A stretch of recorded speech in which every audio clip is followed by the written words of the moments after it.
Cattle are designed to eat grass, nothing more.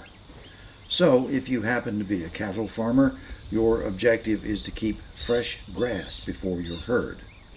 But the term grass, applied in pastures, includes not only plants in the grass family, but other herbaceous plants, each bringing something different up from the soil, each with its role in the grassland life system.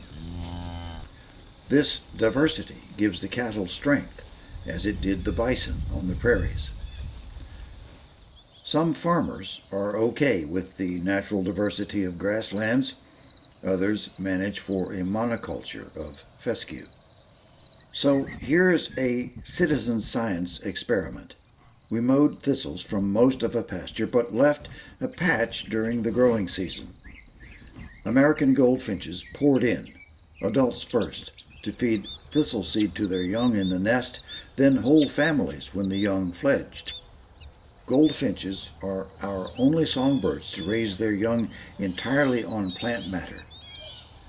That gives them immunity to nest parasitism by cowbirds. Throughout the summer, the goldfinches, by the dozen, feasted in the thistle patch. So did a rainbow of butterflies. And the ladies? Did the thistles keep them from the grass?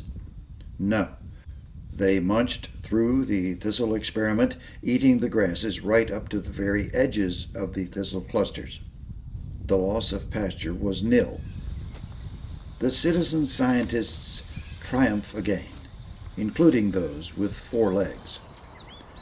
The goldfinches swarmed. The monarchs strengthened for their journey to Michoacan. The calves fattened. Leaving a stand of thistles didn't cost a nickel, but it paid big dividends.